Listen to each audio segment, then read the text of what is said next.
வள்ளலாரோட திருவருட்பா தான் இது. இறைவன் அவர் என்ன சொல்வாருன்னா, கோடையிலே இலைப்பாரும் வகை கிடைத்த குளிர் தருவே, தருனா மரம், குளிர்ச்சியான தரு.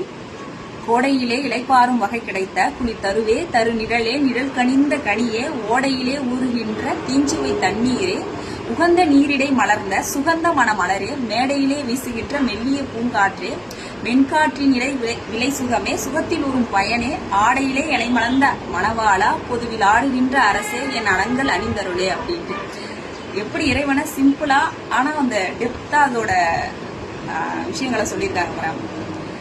வெய்யெல்லாம் அடிச்சிட்டு இருக்கும் போது நமக்கு ஒரு நிழல் கிடைக்குதுன்னா அந்த மரத்தோட நிழல் எவ்வளவு நமக்கு இன்பத்தை தரும்.